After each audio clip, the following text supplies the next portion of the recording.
Hello दोस्तों, नमस्कार। मैं ओम हरि सिंह आप सभी का आपके अपने YouTube चैनल पे स्वागत करता हूं। हम लोग शासन प्रणाली की चर्चा कर रहे थे। पिछले लेक्चर में हम लोगों ने संसदात्मक शासन प्रणाली और अध्यक्षात्मक शासन प्रणाली की चर्चा कर चुके हैं। आज हम संघात्मक शासन प्रणाली और एकात्मक शासन प्रणाली की चर्चा करेंगे कि संघात्मक शासन प्रणाली और एकात्मक शासन प्रणाली है क्या, इसका जन्म कैसे हुआ, इनकी कौन कौन सी विशेषताएं हैं, भारत की क्या स्थिति है, क्या भारत में संघात्मक शासन प्रणाली है या एकात्मक शासन प्रणाली है या दोनों का सम्मिश्रण है, इसे स्पष्ट करने का प्रयास किया जाएगा। तो आइए देखते हैं संघात्मक शासन प्रणाली और एकात्मक शासन प्रणाली के बारे में। सत्ता के क्षेत्रीय विभाजन, किसके? सत्ता के क्षेत्रीय विभाजन या राष्ट्रीय सरकार और क्षेत्रीय सरकार की प्रकृति के आधार पर विश्व में दो तरह की शासन प्रणाली पाई जाती है। एक को हम संघात्मक शासन प्रणाली बोलते हैं और दूसरे को क्या, एकात्मक शासन प्रणाली बोलते हैं। एक शब्द में कहें तो सत्ता के क्षेत्रीय विभाजन के आधार पर विश्व में दो तरह की शासन प्रणालियां हैं। एक को हम संघात्मक शासन प्रणाली बोलते हैं और दूसरे को एकात्मक शासन प्रणाली बोलते हैं। तो सबसे पहले संघात्मक शासन प्रणाली को देखते हैं कि है क्या, इसका जन्म कैसे हुआ, कौन कौन सी विशेषताएं हैं। संघात्मक शासन प्रणाली को फेडरल सिस्टम या संघीय शासन या संघीय प्रणाली के नाम से जाना जाता है। क्या? संघात्मक शासन प्रणाली को फेडरल सिस्टम या संघीय शासन या संघीय प्रणाली के नाम से जाना जाता है। छोटे छोटे स्वतंत्र राज्य थे, छोटे छोटे स्वतंत्र राज्य थे, आपस में समझौता करके, क्या? आपस में समझौता करके एक संघ, एक समूह, एक गुट का निर्माण किया। ये छोटे छोटे जो स्वतंत्र राज्य थे आपस में समझौता करके, आपस में क्या, समझौता करके एक समूह का, एक गुट का निर्माण किया, जिसे केंद्रीय सरकार कहा गया है। क्या? संघीय सरकार या केंद्रीय सरकार कहा गया, केंद्रीय सरकार या संघीय सरकार कहा गया। और अपनी समझौता के माध्यम से तो केंद्रीय सरकार या संघीय सरकार की स्थापना कर दिए अपनी शक्तियों में से, और ये छोटे छोटे राज्य अपनी शक्तियों में से कुछ शक्तियां केंद्र के पास और कुछ शक्तियां अपने पास। अब दूसरा राज्य भी कुछ शक्तियां केंद्र के पास, कुछ शक्तियां अपने क्षेत्रीय सरकारों के पास बनाए रखे। अर्थात ये छोटे छोटे राज्य अपनी शक्तियों में से कुछ शक्तियां इस केंद्रीय सरकार को सौंपते हैं या समर्पित करते हैं और कुछ शक्तियां अपने राज्य के सरकार के पास बनाए रखते हैं। इस तरह ऐसी प्रणाली में या इस तरह संघात्मक शासन प्रणाली में दो सरकारें कार्य करती हैं। एक हो गया केंद्रीय सरकार और दूसरा हो गया राज्य की अपनी सरकार। राज्य की जो क्षेत्रीय है, जो छोटे छोटे राज्य हैं, उनकी खुद की राज्य की सरकारें, और ये एक दूसरे के क्या हैं, समकक्ष हैं। दूसरे के क्या हैं, समकक्ष हैं, अधीनस्थ नहीं है। क्यों समकक्ष है? क्योंकि शक्तियां बटी हुई हैं, कुछ शक्तियां केंद्र के पास है और कुछ शक्तियां राज्य के पास है। अर्थात कुछ शक्ति केंद्रीय सरकार के पास और कुछ शक्ति राज्य की सरकारों के पास है। इसलिए एक दूसरे के क्या है, ये समकक्ष है, अधीनस्थ नहीं है। ऐसी प्रणाली को हम संघात्मक शासन प्रणाली बोलते हैं, जिसमें छोटे छोटे स्वतंत्र राज्य आपस में समझौता करके एक केंद्रीय सरकार की स्थापना करते हैं और ये छोटे छोटे राज्य अपनी शक्तियों में से कुछ शक्तियां इस केंद्रीय सरकार को सौंप देते हैं और कुछ शक्तियां अपने राज्य की सरकारों के पास बनाए रखते हैं। अर्थात इस प्रणाली में दो तरह के या दो प्रकार के सरकार की बात की गई है, केंद्रीय सरकार और एक क्षेत्रीय सरकार, जिसे राज्य सरकार आप बोलते हैं। दोनों अपने आप में समकक्ष हैं, अधीनस्थ नहीं है। कैसे इनका जन्म हुआ? पहले छोटे छोटे स्वतंत्र राज्य हुआ करते थे, छोटे छोटे स्वतंत्र राज्य हुआ करते थे, और जो शक्तिशाली राज्य होता था वो दूसरे राज्य पे क्या कर देता था, आक्रमण कर देता था। दूसरे राज्य पे क्या कर देता था, आक्रमण कर देता था और गुलाम बना लेता था, या उस राज्य को जब्त कर लेता था, गुलाम बना देता था। इसी तरह जिसके पास जितनी अधिक शक्ति वो अपना विस्तार करता रहता था। तब छोटे छोटे राज्य उन्होंने सोचा क्यों ना हम एक आपस का एक गुट बनाए, एक समूह बनाए। किस लिए? सुरक्षा के लिए, रक्षा के लिए। तो उन्होंने आपस में समझौता करके एक समूह का निर्माण किया, एक गुट का निर्माण किया, एक संघ का निर्माण किया। किसका? एक संघ का निर्माण किया। क्यों? सुरक्षा के नाम पर या रक्षा के नाम पर, और अपनी शक्तियों में से कुछ शक्तियां इस केंद्रीय सरकार के पास और कुछ शक्तियां अपने पास बनाए रखे। इसी तरह सारे राज्य कुछ शक्तियां संघ को और कुछ शक्तियां अपने पास बनाए रखे। इस तरह क्या इस संघात्मक शासन प्रणाली का जन्म हुआ। किस नाम पर? सुरक्षा के नाम पर, रक्षा के नाम पर ये छोटे छोटे राज्य समूह का निर्माण किए।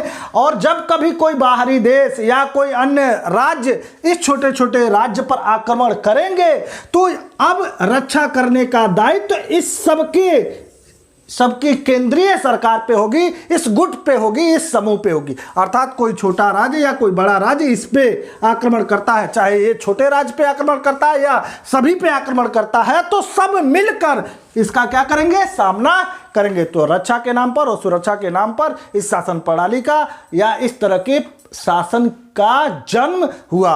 प्रारंभ में पहली बार बात करें तो प्रारंभ में स्विट्जरलैंड में 3 जिले हुआ करते थे।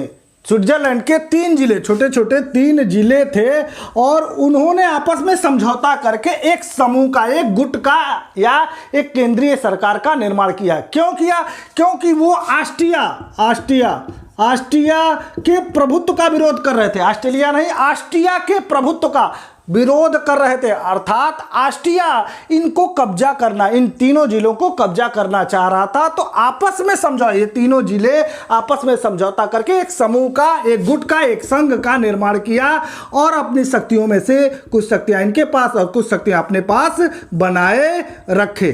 इस तरह प्रारंभ में कितने जिले? 3 जिले थे। वर्तमान में ये 13 जिले हो गए हैं। अर्थात धीरे धीरे इस गुट का, इस समूह का क्या हो गया? विस्तार हो गया, बड़ा हो गया। इसी तरह छोटे छोटे 13 राज्य अमेरिका के हुआ करते थे। 13 राज्य अमेरिका के हुआ करते थे और वो कनाडा से त्रस्त थे। कनाडा बार बार इन छोटे छोटे स्वतंत्र राज्यों पे क्या कर देता था? आक्रमण कर देता था, उन्हें गुलाम बनाना चाहता था।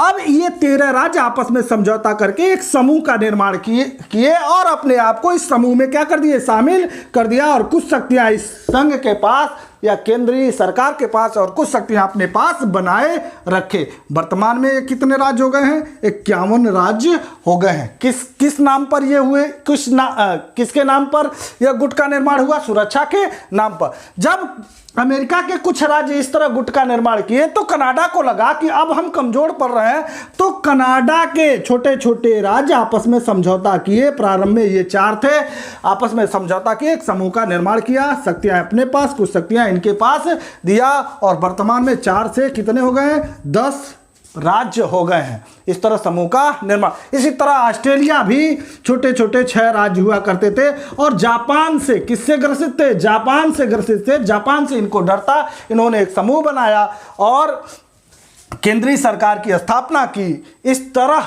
सुरक्षा के नाम पर, किसके नाम पर? सुरक्षा के नाम पर और रक्षा के नाम पर ऐसी शासन प्रणाली का जन्म हुआ, एक संघ का जन्म हुआ, एक केंद्रीय सरकार का जन्म हुआ। दूसरा कारण है ये सुरक्षा के नाम पर। दूसरा कारण राष्ट्रीयता की भावना के नाम पर या राष्ट्रीयता के आधार पर या राष्ट्रवाद के आधार पर। भारत का अगर हम उदाहरण दें तो भारत में 500 से अधिक छोटी छोटी रियासतें थी। आज़ादी से पहले 500 से अधिक छोटी छोटी रियासतें थी। सबको क्या किया गया?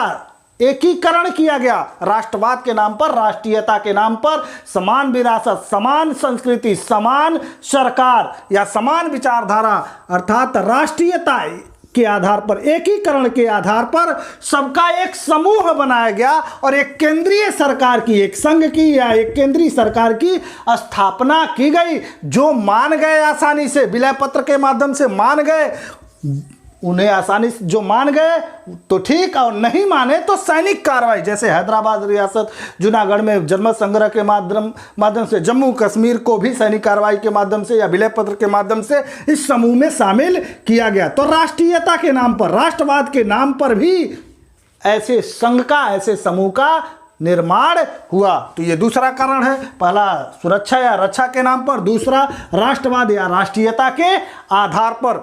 प्रारंभ में कितने?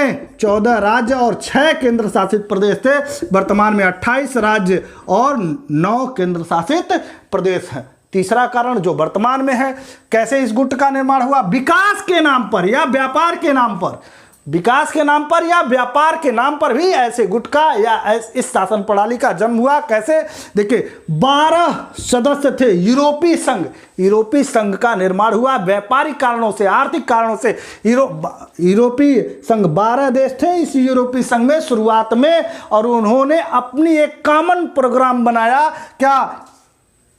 यूरोपीय संसद होगी, यूरोपीय मुद्रा होगी, किसके लिए? विकास के लिए, विकास करना चाहते थे। और 12 छोटे छोटे राज्य क्या इस संघ का निर्माण किया, और अपनी शक्तियों में से कुछ शक्तियां इस संघ के पास और कुछ शक्तियां इन राज्यों के पास बनाए रखे। वर्तमान में 29 देश इस संघ में शामिल हो गए। इस तरह संघात्मक शासन प्रणाली का जन्म हुआ 3 आधार पर। क्या?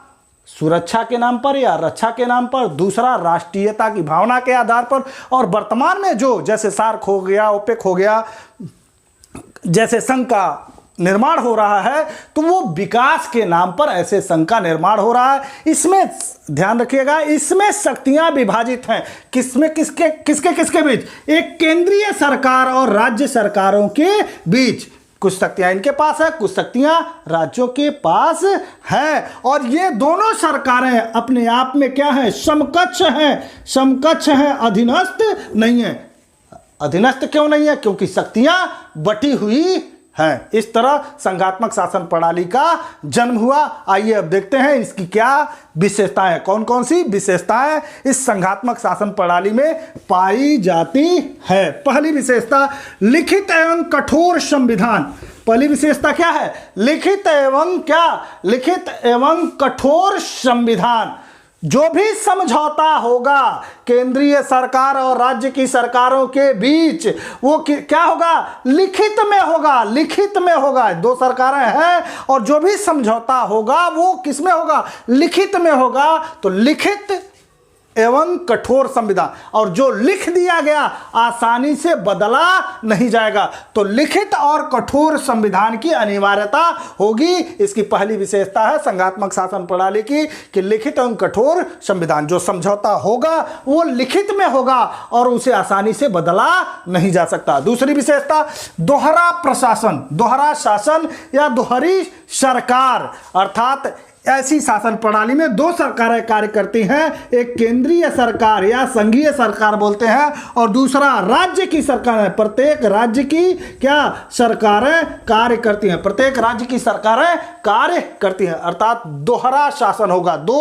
दोहरा शासन या दोहरी सरकार होगी। 2 तरह की सरकार होगी, एक केंद्रीय या राष्ट्रीय सरकार या संघीय सरकार, और दूसरा राज्य की सरकार जिसे क्षेत्रीय सरकार के नाम से जाना जाता है। तीसरा, शक्तियों का विभाजन, लिखित एवं कठोर होगा, दोहरा शासन होगा, और इन दोनों के बीच क्या होगा? शक्तियों का विभाजन होगा। कुछ शक्तियां इनके पास और कुछ शक्तियां राज्यों के पास होगा, कुछ शक्तियां राज्यों के पास होगा। तो शक्तियों का विभाजन होगा, स्पष्ट रूप से बताया जाएगा, लिखित रूप से बताया जाएगा कि इनके पास कौन कौन सी शक्तियां होंगी, इनके पास कौन कौन सी शक्तियां होंगी। तो शक्तियों का विभाजन हो गया, और ये सब विभाजन जो हुआ है एक संविधान के माध्यम से होगा, एक संविधान के माध्यम से होगा, और वह संविधान क्या होगा? सर्वोच्च होगा। न तो ये केंद्रीय सरकार उससे बड़ी होगी और न ही ये राज्य की सरकार ही उस संविधान से बड़ा होगा,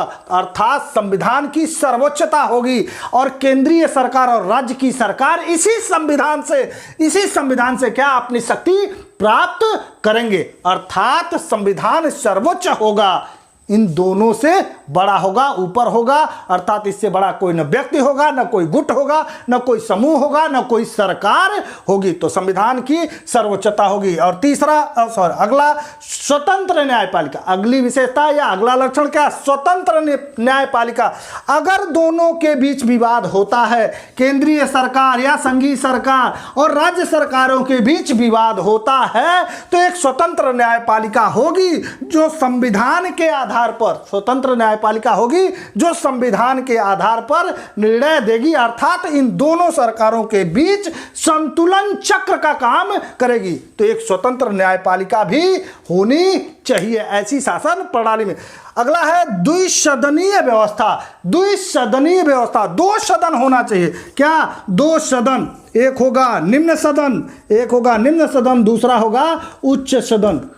एक निम्न सदन, यहाँ अगर आप बात करें अमेरिका का तो हाउस ऑफ रिप्रेजेंटेटिव, और यहाँ क्या उसे बोलते हैं सीनेट, ठीक है।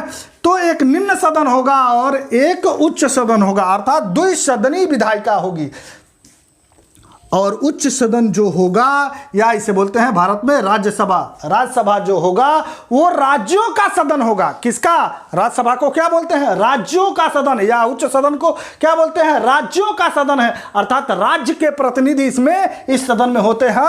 और जब विधि का निर्माण होगा, नियम बनाया जाएगा, कानून बनाया जाएगा, तो इनकी भी महत्वपूर्ण भूमिका है। और खासकर राज्यसभा की भी महत्वपूर्ण भूमिका है। वहां भी बहुमत से बहस होगा, पास होगा, बहुमत से पास होगा, उसके बाद ही नियम बनेगा। अर्थात कुल मिला के कहने का मतलब यह है कि द्विसदनीय विधायिका होगी, 2 सदन होंगे। ऐसी विधायिका में 2 सदन होंगे, जिसमें से एक सदन राज्यों का सदन होगा और विधि के निर्माण में यह राज्य उच्च सदन या राज्यों का सदन महत्वपूर्ण भूमिका निभाएगा। अगला है दोहरी नागरिकता। अगली विशेषता है क्या? दोहरी नागरिकता। यहाँ इस शासन प्रणाली की एक खास विशेषता है दोहरी नागरिकता। एक तो आप केंद्र के नागरिक होंगे, केंद्र के नागरिक होंगे, साथ साथ जिस राज्य के हैं उस राज्य के भी नागरिक होंगे। केंद्र के अर्थात संघ के भी नागरिक, और जिस राज्य के हैं, जैसे मान लीजिए अमेरिका का कोई व्यक्ति है तो अमेरिका का नागरिक हो गया। और वो किस प्रांत का है, किस राज्य का है, तो न्यूयॉर्क का है, न्यूयॉर्क का है तो उस राज्य का भी नागरिक हो गया। अर्थात इस शासन प्रणाली में दोहरी नागरिकता की विशेषता बताई गई है कि इस शासन प्रणाली में दोहरी नागरिकता होनी चाहिए, एक देश की और एक राज्य की भी नागरिकता होनी चाहिए, अर्थात दोहरी नागरिकता। एक बार फिर देखते हैं इस संघात्मक शासन प्रणाली की कुछ विशेषताएं कौन कौन सी। लिखित एवं कठोर संविधान, जो समझौता होगा लिखित होगा और कठोर होगा, आसानी से बदला नहीं जा सकता। दोहरा शासन या दोहरा सरकार, दोहरी सरकार, दोहरा शासन या दोहरी सरकार, एक केंद्रीय सरकार होगी, एक और राज्यों की सरकार होगी।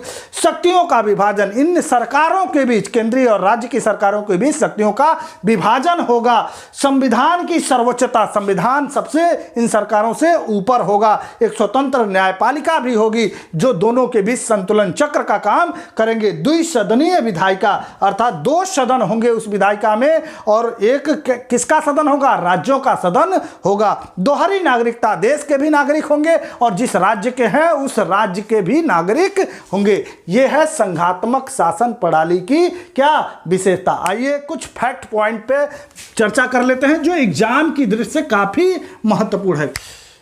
अमेरिका, पहला फैक्ट पॉइंट है America, America, Bharat, Canada, Australia,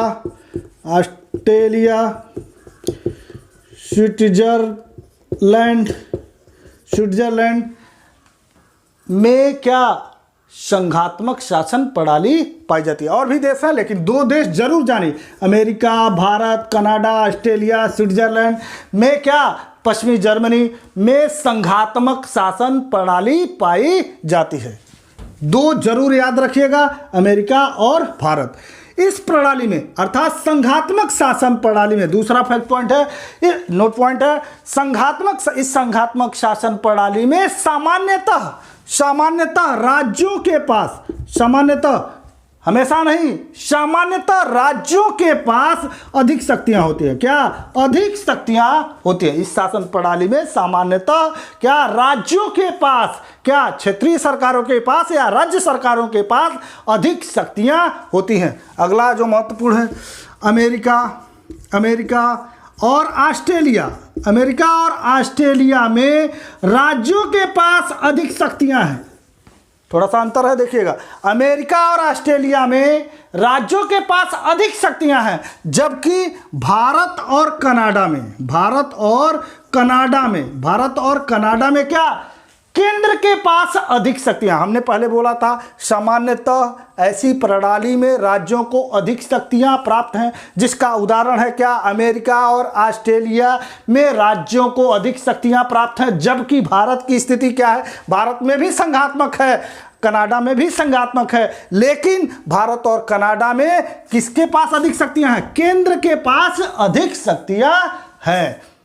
इस शासन प्रणाली, यह शासन प्रणाली बड़े देशों के, अगला फैक्ट पॉइंट है, यह शासन प्रणाली बड़े देशों के लिए उपयुक्त है। जो बड़ा देश है उन देशों के लिए क्या है, उपयुक्त है। अगला फैक्ट पॉइंट है या अगला नोट पॉइंट समझिए, इस शासन प्रणाली में लोकतांत्रिक मूल्यों का संरक्षण होता है, अर्थात आजादी अधिक होती है, लोकतांत्रिक मूल्यों का संरक्षण होता है। एक कमी भी है इस प्रणाली में, विदेशी नीति के संचालन में कठोरता आती है, जटिलता पाई जाती है, आसानी से विदेशी नीति को हम संचालित नहीं कर पाते। तो कुछ फैक्ट पॉइंट है जो इंपॉर्टेंट है, समझिए। America, Bharat, Canada, Australia, Switzerland में कौन सी प्रणाली, संघात्मक शासन प्रणाली पाई जाती है। इस शासन प्रणाली में सामान्यतः राज्यों को अधिक शक्तियां प्राप्त होती हैं। अमेरिका, ऑस्ट्रेलिया में राज्यों को अधिक शक्तियां प्राप्त हैं, जबकि कनाडा और भारत में केंद्र को अधिक शक्तियां प्राप्त हैं। यह प्रणाली बड़े देशों के लिए उपयुक्त है। इस प्रणाली में लोकतांत्रिक मूल्यों का संरक्षण होता है, लेकिन एक कमी है कि इस प्रणाली में क्या, विदेश नीति के संचालन में जटिलता होती है। आइए अब देखते हैं, आपने देखा कि भारत में भी संघात्मक शासन प्रणाली है। इसे सिद्ध करने का प्रयास करते हैं कि भारत में संघात्मक शासन प्रणाली है या नहीं है। तो आइए देखते हैं भारत की संघात्मक शासन प्रणाली।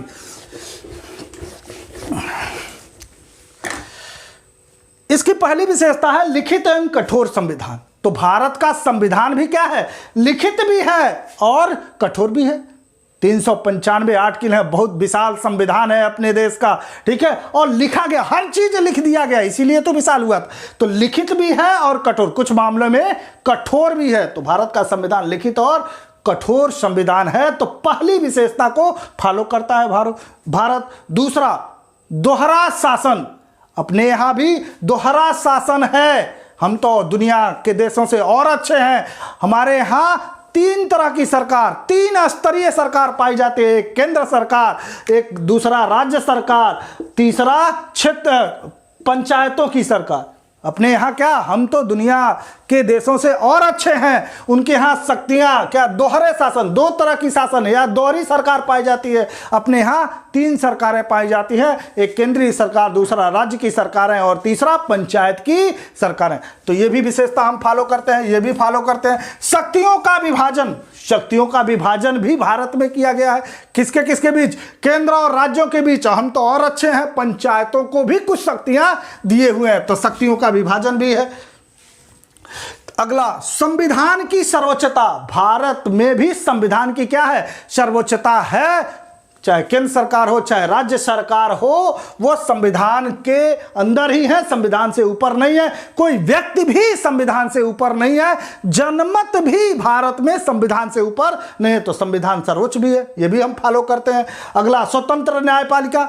अपने यहाँ स्वतंत्र न्यायपालिका भी है, स्वतंत्र होकर अपना निर्णय या जजमेंट देती है। अगला है द्विसदनीय व्यवस्था। अपने यहाँ द्विसदनीय व्यवस्था भी है। एक को हम बोलते हैं लोकसभा, दूसरे को बोलते हैं हम राज्यसभा, और राज्यसभा किसका सदन है, राज्यों का सदन है। तो हम इसे भी फॉलो करते हैं। अगला है दोहरी नागरिकता। दोहरी नागरिकता भारत में नहीं है। भारत में क्या है, एकहरी नागरिकता पाई जाती है। तो हम संघात्मक शासन प्रणाली के जितने लक्षण हैं, जितनी विशेषताएं हैं, सबको फॉलो कर रहे हैं। मात्र एक विशेषता को हम फॉलो नहीं करें, इसका मतलब यह नहीं है कि भारत में संघात्मक शासन प्रणाली नहीं है। मात्र एक विशेषता हमारे यहाँ नहीं है, एक लक्षण हमारे यहाँ नहीं है, दोहरी नागरिकता। हमारे यहाँ एकहरी नागरिकता है और हम लगभग 95% संघात्मक शासन प्रणाली के लक्षणों को फॉलो करते हैं। इसलिए भारत क्या है, भारत में क्या है, संघात्मक शासन प्रणाली है। सामान्यतः क्या, संघात्मक शासन प्रणाली है। मात्र 5% से हम इसे डिनाई नहीं कर सकते। आइए अब देखते हैं एकात्मक शासन प्रणाली है क्या, इसका जन्म कैसे हुआ और इसकी कौन कौन सी विशेषताएं हैं। इस एकात्मक शासन प्रणाली को यूनिटरी सिस्टम, एकात्मक शासन या एकात्मक सरकार या एकात्मक व्यवस्था के नाम से भी जाना जाता है। आइए देखते हैं इसका जन्म कैसे हुआ, कौन कौन सी विशेषताएं। छोटे सेम फार्मूला रहेगा, छोटे छोटे स्वतंत्र राज्य आपस में समझौता करते। क्या? आपस में समझौता करके। क्यों समझौता कर रहे हैं? सुरक्षा के लिए या रक्षा के नाम पर या सुरक्षा के नाम पर या राष्ट्रीयता के नाम पर या विकास के नाम पर या आर्थिक कारणों से आपस में समझौता करके, छोटे छोटे राज्य आपस में समझौता करके एक संघ की स्थापना करते हैं, एक केंद्र की स्थापना करते हैं या एक केंद्रीय सरकार की स्थापना करते हैं और अपने आप को इस केंद्रीय सरकार में शामिल कर लेते हैं और अपनी सारी शक्तियां, ये छोटे छोटे जो राज्य हैं, अपनी सारी शक्तियां इस केंद्रीय सरकार को सौंप देते हैं। अपनी सारी शक्तियां क्या? केंद्रीय सरकार को सौंप देते हैं। अर्थात ऐसी शासन प्रणाली में या एकात्मक शासन प्रणाली में छोटे छोटे राज्य आपस में समझौता करके एक केंद्रीय सरकार की स्थापना करते हैं, एक गुट की स्थापना करते हैं और उस गुट में अपनी सारी शक्तियां, छोटे छोटे राज्य अपनी सारी शक्तियां इसमें शामिल कर देते हैं या समर्पित कर देते हैं। अर्थात इस शासन प्रणाली में जो सरकारें हैं वो समकक्ष नहीं है, अधीनस्थ है। क्या? अधीनस्थ है, अधीनस्थ है। इस केंद्रीय सरकार के अधीन ये क्षेत्रीय सरकारें हैं। अर्थात ऐसी प्रणाली में छोटे छोटे राज्य आपस में समझौता करके एक केंद्रीय सरकार की स्थापना करते हैं और अपनी सारी शक्तियां, संपूर्ण शक्तियां, अपने पास कुछ भी बनाए नहीं रखते हैं, संपूर्ण शक्तियां इस केंद्र को सौंप देते हैं। अर्थात यहां एक दूसरे के अधीनस्थ हैं, एक दूसरे के क्या है? अधीनस्थ है, समकक्ष नहीं है। इस तरह क्या इस एकात्मक शासन प्रणाली का जन्म हुआ। कारण वही है, सुरक्षा, रक्षा या राष्ट्रीयता की भावना या क्या विकास के नाम पर। तो आइए देखते हैं इसकी विशेषताएं कौन कौन सी है। इस शासन प्रणाली की विशेषताएं कौन कौन सी हैं। पहला, शक्तियों का विभाजन नहीं। इसकी पहली विशेषता है शक्तियों का विभाजन नहीं। यहां क्या है? शक्तियों का विभाजन नहीं है। क्यों? क्योंकि राज्य सरकारें या राज्य सारी शक्तियां किसको दे रहा है? केंद्र को दे रहा है। दूसरा, शक्तियों का केंद्रीकरण। शक्तियों का क्या हुआ है? केंद्रीकरण हुआ है। सारी शक्तियां किसमें चली गई हैं? केंद्र में चली गई हैं, तो शक्तियों का केंद्रीयकरण होता है। प्रशासनिक एकरूपता या प्रशासनिक दिशा निर्देश। जो भी थोड़ी बहुत शक्तियां हैं, केंद्र द्वारा प्रशासनिक दिशा निर्देश दे दिया जाता है। प्रशासनिक दिशा निर्देश या प्रशासनिक एकरूपता पाई जाती है। जो आदेश केंद्र के तरफ से आएगा, प्रशासन संबंधी आदेश आएगा, उसे राज्यों को क्या करना होगा? फॉलो करना होगा। अगला है एकीकृत न्याय व्यवस्था। अर्थात जो न्यायालय है, जो सर्वोच्च न्यायालय है, उसके सभी निर्णय अधीनस्थ न्यायालयों पर क्या होगा? लागू होगा। तो एक एकीकृत न्याय व्यवस्था भी इस शासन प्रणाली में है। एकहरी नागरिकता, दोहरी नागरिकता यहां नहीं है। एकहरी नागरिकता, वह देश के ही नागरिक होंगे, उस केंद्रीय सरकार के ही नागरिक होंगे, राज्यों के नागरिक नहीं होंगे। अगला है राज्यों का संविधान अलग नहीं। यहां एक ही संविधान, देश का एक ही संविधान होगा, राज्यों का अलग संविधान नहीं होगा। अलग निर्वाचन आयोग भी नहीं, इनका कोई अलग निर्वाचन आयोग भी नहीं होगा। एक ही निर्वाचन आयोग होगा जो केंद्र का भी चुनाव कराएगा, राज्य का भी चुनाव कराएगा। अंतर्राष्ट्रीय संधियों में केंद्र को प्राथमिकता। किसको प्राथमिकता? जब भी हम विदेशों से संधियां करेंगे उसमें प्राथमिकता किसको दी जाएगी? केंद्र को प्राथमिकता दी जाएगी। अगला है संविधान संशोधन में भी केंद्र को प्रधानता। केंद्र को किसको? केंद्र को प्रधानता दी जाएगी। अगर संविधान में कुछ परिवर्तन करना है तो जो केंद्र कहेगा उसे प्राथमिकता दी जाएगी। अगला है राज्य के प्रमुख की नियुक्ति। राज्य के प्रमुख की नियुक्ति, अगर राज्यों में प्रशासक नियुक्त करते हैं या राज्यपाल नियुक्त करते हैं तो वो भी नियुक्ति कहां से हो रही है? केंद्र से ही हो रही है। अगला है संघ द्वारा राज्य के विषय पर कानून बनाना। जो भी थोड़ा बहुत कानून बनाने का इनके पास अधिकार है वो भी छीन लिया जाता है। तो संघ क्या करेगा? ये केंद्र राज्य के विषय पर भी कानून बना सकता है।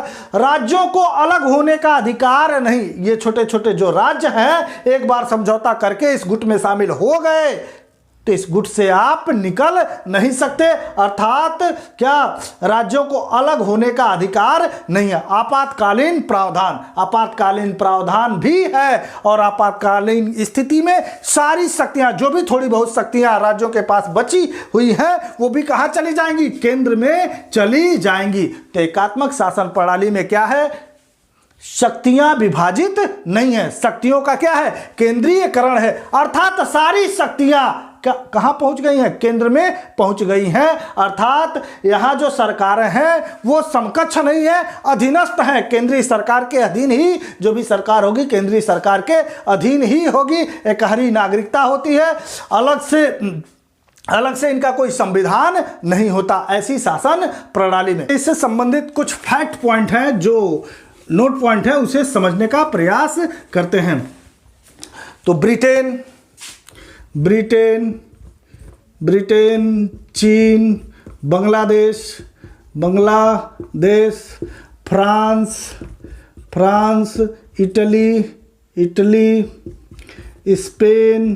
स्पेन आदि देशों में क्या एकात्मक शासन प्रणाली पाई जाती है। ध्यान रखिएगा, दो जरूर जानिए, ब्रिटेन, चीन और बांग्लादेश। ठीक है, इन देशों में, ब्रिटेन, फ्रांस, इटली, स्पेन, चीन, बांग्लादेश में एकात्मक शासन प्रणाली पाई जाती है। इस प्रणाली में, दूसरा पॉइंट है, इस प्रणाली में शक्तियां किसमें निहित होती हैं? केंद्र में निहित होती है। इस प्रणाली में शक्तियां किसमें निहित होती हैं? केंद्र में। सामान्यतः शक्तियां कहां निहित होती हैं? केंद्र में निहित होती हैं। इस प्रणाली में सामान्यतः शक्तियां किसमें? केंद्र में निहित होती हैं। यह शासन प्रणाली या एकात्मक शासन प्रणाली छोटे देशों के लिए क्या है? उपयुक्त है, बड़े देशों के लिए उपयुक्त नहीं है।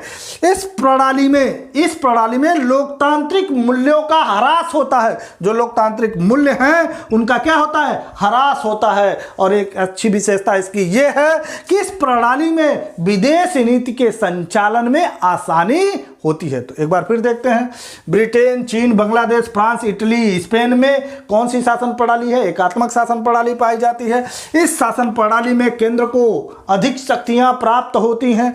इस शासन प्रणाली में यह शासन प्रणाली छोटे देशों के लिए, जो क्षेत्रफल की दृष्टि से छोटे हैं, उनके लिए उपयुक्त है। इस प्रणाली में कमी है क्या? लोकतांत्रिक मूल्यों का क्या होता है? ह्रास होता है। लेकिन विदेश नीति के संचालन में आसानी होती है, सरलता होती है। आइए अब देखते हैं भारत की क्या स्थिति है इस एकात्मक शासन प्रणाली में। जिस तरह हम लोगों ने संघात्मक शासन प्रणाली में देखा था, यहाँ एकात्मक शासन प्रणाली में देखते हैं कि भारत की क्या स्थिति है। तो भारत में शक्तियों का विभाजन नहीं, यहाँ शक्तियों का विभाजन नहीं, तो भारत में है, तो ये विशेषता नहीं पाई जाती है। शक्तियों का केंद्रीकरण नहीं, भारत में विभाजन है। प्रशासनिक एकरूपता, यहाँ भी सीधे सारी शक्तियाँ केंद्र के तरफ से थोपी नहीं जाती, राज्य का भी प्रशासनिक है। एकीकृत न्याय व्यवस्था भारत में भी है, भारत में भी पाया जाता है। एकहरी नागरिकता भारत में भी पाया जाता है। राज्यों का संविधान अलग नहीं, भारत में भी पाया जाता है। राज्यों का अलग निर्वाचन आयोग नहीं, भारत में राज्यों का अलग निर्वाचन है। पंचायत चुनाव कराने के लिए राज्य निर्वाचन आयोग का गठन किया गया है, जो संवैधानिक संस्था है। अंतर्राष्ट्रीय संधियों में केंद्र को प्राथमिकता, थोड़ी बहुत प्राथमिकता दी जाती है, तो यह अपने आप पाया जाता है। संविधान संशोधन में केंद्र की प्रधानता, हाँ थोड़ा बहुत यहाँ प्रधानता है। राज्य के प्रमुख की नियुक्ति केंद्र द्वारा, राज्यपाल की नियुक्ति केंद्र द्वारा होती है। संघ द्वारा राज्य के विषय पर कानून बना सकता है, वो संकट काल में या जब देश में राष्ट्रीय आपातकाल हो या राष्ट्रपति शासन हो, ऐसी स्थिति में संघ द्वारा राज्य के विषय पर कानून बना सकता है। भारत में ऐसी स्थिति है। राज्यों को अलग होने का अधिकार नहीं है। क्यों? भारत विनाशी राज्यों का अविनाशी संघ है, तो राज्यों को अलग होने का अधिकार नहीं है। तो ये भी है, आपातकालीन व्यवस्था भी है। तो ये कुछ पॉइंट हैं जो भारत में है, और कुछ पॉइंट ऐसे हैं जो भारत में नहीं पाए जाते। और भी ऐसे पॉइंट हैं जो एक केंद्र को अधिक शक्तिशाली बनाता है। ये तो है ही है, केंद्र को अधिक शक्तिशाली बनाता है। अर्थात भारत के एकात्मक शासन प्रणाली के हिसाब से कौन कौन से और लक्षण भारत में है, इसे हम देखते हैं। राज्यों का गठन, नाम, क्षेत्र में परिवर्तन कौन कर रहा है? केंद्र ही शक्तिशाली है, केंद्र ही कर रहा है। संसद क्या कर सकती है? आर्टिकल 3 के अंतर्गत इनका नाम परिवर्तन और इसका गठन कर सकती है। राज्यसभा में राज्यों का असमान प्रतिनिधित्व, राज्यसभा में क्या? राज्यों का असमान प्रतिनिधित्व। किसी राज्य से क्या 31 सदस्य आते हैं, तो किसी राज्य से इस राज्यसभा में किसी राज्य से 31 सदस्य आते हैं, किसी राज्य से 1 सदस्य आते हैं, किसी राज्य से 2 सदस्य आते हैं, किसी राज्य से 10 सदस्य आते हैं। जबकि अमेरिका में क्या है? हर राज्य से, सीनेट में हर राज्य से मात्र 2 सदस्य आते हैं, चाहे जितनी भी जनसंख्या हो, चाहे जितना भी उनका क्षेत्रफल हो, हर राज्य से 2 ही आते हैं। जबकि भारत में ऐसा नहीं है, यहाँ जनसंख्या के हिसाब से है, चाहे छोटा जनसंख्या के हिसाब से छोटा राज्य है तो कम सीट आती है और बड़ा राज्य है तो अधिक सीट आती है। तो राज्यों का असमान प्रतिनिधित्व। राज्यसभा में राष्ट्रपति द्वारा 12 सदस्यों को मनोनीत करना 80 में है। राज्यसभा में राष्ट्रपति क्या कर सकते हैं? 12 सदस्यों को क्या कर सकते हैं? मनोनीत भी कर सकते हैं। राज्यपाल राज्य के विधेयक को राष्ट्रपति के विचार के लिए आरक्षित कर सकता है। आर्टिकल 200 के अंतर्गत राज्यपाल क्या कर सकता है? राज्य के विधेयक को राष्ट्रपति के विचार के लिए आरक्षित कर सकता है। महाभियोग या महाभियोग जैसी प्रक्रिया में राज्यों को अधिकार नहीं। जब भी हम महाभियोग द्वारा राष्ट्रपति को हटाने का प्रयास करेंगे या महाभियोग जैसी प्रक्रिया के द्वारा अन्य लोगों को हटाने का प्रयास करेंगे, इसमें राज्यों का अधिकार नहीं है। शक्तियों का विभाजन में केंद्र को प्राथमिकता, मात्रात्मक और गुणात्मक दृष्टि से जो शक्तियां विभाजित की गई हैं उसमें किसे प्राथमिकता दी गई है? केंद्र को प्राथमिकता दी गई है। अवशिष्ट शक्तियां किसके पास? केंद्र के पास। राज्य यहां भी है, केंद्र के पास है। राज्य क्या आर्थिक अनुदान के लिए केंद्र पर निर्भर है, जो केंद्र दे देता है वही उनको मानना पड़ता है। कैग भी है जो केंद्र का है, राज्यों का कोई कैग नहीं है। नियंत्रक महालेखा परीक्षक नहीं है, 148 में बात की गई है। वित्त आयोग 280 वित्त इन्हीं के सिफारिश पर क्या करों का बंटवारा किया जाता है, अनुदान दिया जाता है राज्यों को, तो ये भी किनका है? केंद्र का है।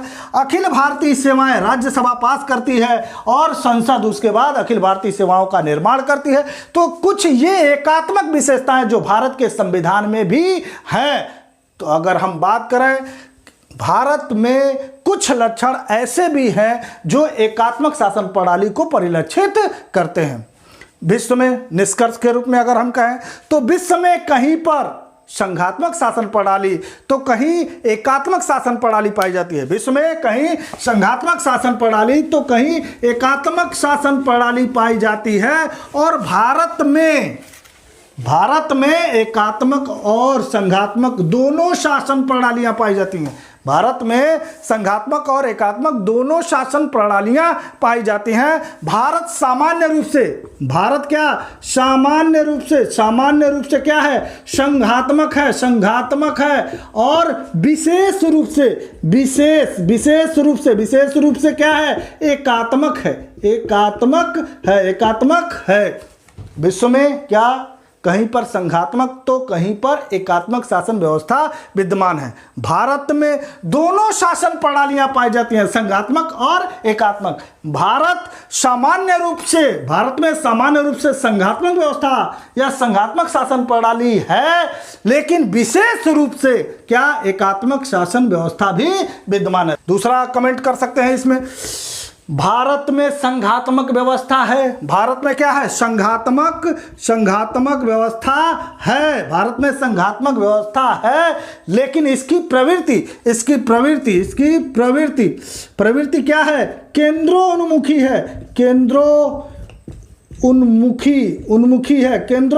है। सेंटर ओरिएंटेड है। केंद्रोन्मुखी है। एक बार फिर समझिए, भारत में संघात्मक व्यवस्था है, लेकिन इसकी प्रकृति या प्रवृत्ति किधर है? केंद्रोन्मुखी है, अर्थात केंद्र की तरफ झुकी हुई है। तो निष्कर्ष के रूप में हम कह सकते हैं भारत में संघात्मक व्यवस्था है, लेकिन उसकी प्रवृत्ति क्या है? केंद्रोन्मुखी है। दोस्तों, अगर ये वीडियो अच्छा लगा हो तो लाइक करिए, शेयर करिए, चैनल को सब्सक्राइब करिए तथा बेल आइकन को दबाइए, जिससे लेटेस्ट वीडियो की जानकारी आपको मिल सके। हम अगले वीडियो में संघ की अवधारणा की बात करेंगे कि संघ है क्या, ये कितने प्रकार के होते हैं। बहुत लोगों को कंफ्यूजन रहता है, संघ क्या है, परिसंघ क्या है या अर्ध संघ क्या है, इसकी हम चर्चा करेंगे। और भारत में किस प्रकार का स्वरूप है, इसे समझने का प्रयास करेंगे। बहुत बहुत धन्यवाद।